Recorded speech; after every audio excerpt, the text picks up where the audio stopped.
Bien, atención con esta nota, pónganle cuidado.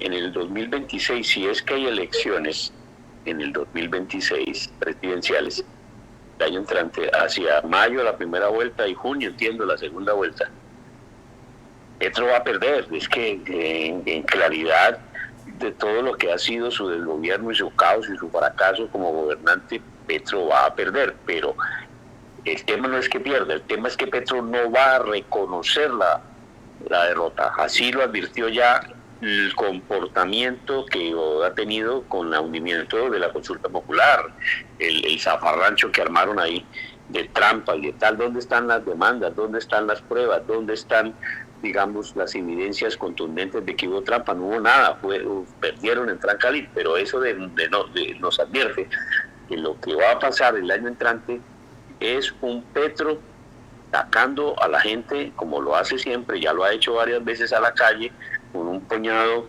de personajes vestidos de indios, lo que sea, estudiantes del SENA y personas desocupadas, prepagos, porque a muchas de esas les están pagando, a las calles, dizque para defender a un gobierno donde uno no entiende de dónde se inventa Petro, ese pueblo imaginario que dice que lo sigue, pero que realmente no lo sigue. Es una cosa bastante loca, ¿no? Un puñado de indígenas, dicen ellos, indígenas, que muchos no son indios, sino contratistas del Estado. Un puñado de mamertos nostálgicos que, como dicen ahora, romantizan el tal comunismo y el socialismo, y una horda, pues una sarta de lo que llama usted acertadamente chirretes y mamertazos, que dicen que Petro es la salvación del mundo, pero con todo y eso, que no es pueblo, es que el pueblo somos 55 millones de colombianos, no estos que le acabo de nombrar, Rubén, ni los estudiantes que no tienen ni idea de las marchas del SENA. Eso es el pueblo, no es eso. Digamos, porcentualmente, esa gente no suma el 2% del país, Rubén Darío, no la suma, pero esos son los que salen a las calles. Pero ojo que J. Hernández en esta nota nos dice: el año entrante Petro no va a reconocer la derrota electoral en las presidenciales.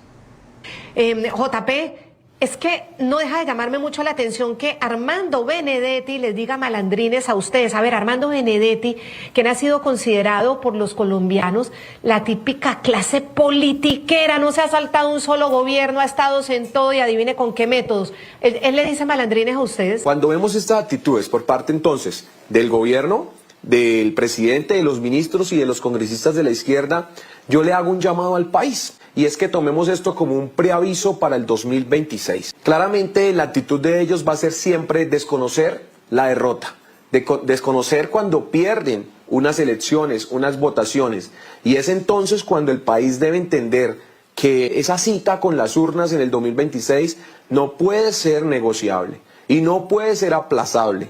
El país en el 2026 tiene que unirse para ir a esas urnas y de una forma contundente ganar. Porque van a suceder varias cosas y ayer nos lo dejaron ver.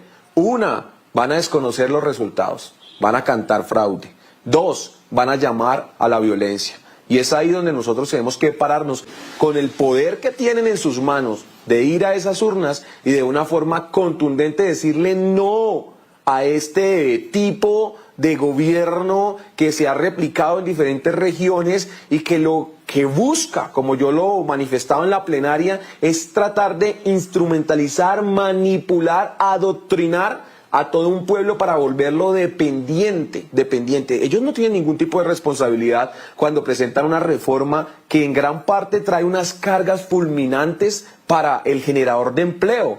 Hoy tienen que saber los colombianos que de 23 millones de trabajadores, 13 millones son informales. Cuando una reforma laboral se presenta con unas cargas fulminantes que amenazan al generador de empleo, va a crecer entonces la informalidad en Colombia. Y cuando crece la informalidad, tienen un pueblo mayoritariamente dependiente de un Estado. Por supuesto, hay cosas rescatables. Yo estoy de acuerdo con que el recargo nocturno no empiece desde las 9, que arranque desde las 7, o que ese porcentaje, el 75% que se paga en la hora extra, suba al 100%. El empresariado también está de acuerdo, pero esas cargas fulminantes que trae como médula esa reforma laboral, nosotros no podemos aprobarlas. Por último, la Constitución es clara. El artículo 217 dice que nosotros como colombianos, el país, la nación, tiene derecho a tener unas fuerzas militares permanentes que protejan la independencia, la soberanía, el orden constitucional. Y en el artículo 6 le deja claro a la fuerza pública: ustedes no pueden caer en omisión. Entonces ese llamado que el presidente hace soterradamente a la violencia y luego le dice a la fuerza pública que no puede actuar, no señor. A la hora que se vea en peligro la vida de los colombianos, del trabajador, del empresario, del congresista, la fuerza pública tiene que actuar y tiene que defender ese orden constitucional, esa soberanía, esa independencia, ese bienestar de los colombianos, y no puede caer en omisión. JP Hernández es congresista colombiano, senador del partido Alianza Verde, bienvenido. Trampa, maña, como dice el presidente Gustavo Petro, payasada. ¿De qué se trató? Aquí no hubo trampa, aquí no hubo fraude, no se hundió ninguna reforma laboral. Por el contrario, resucitó casi que en contra de la misma izquierda que estaban alegando desde el principio del debate que cómo así que se iba a votar esa apelación, que cómo así que se iba a revivir la reforma, que ellos querían era que se hundiera y que se aprobara la consulta politiquera, la campaña anticipada. No se hundió la reforma, se hundió una consulta politiquera que Gustavo Petro la necesitaba, porque hoy todo el país sabe que si una plaza de Bolívar se llena es porque él se trae 15.000 indígenas a los cuales les está entregando cientos de miles de millones a través de contratos. Llenan la Plaza de Bolívar con los contratistas de los ministerios. Y lo peor, se supone que la consulta era para que los colombianos a través de esas preguntas le dijeran al Senado: debatan la reforma laboral. Pues se revivió la reforma laboral sin necesidad de esa consulta politiquera. Le ahorramos a los colombianos 750.000 millones en solo gastos de la consulta, sin contar con la campaña de publicidad.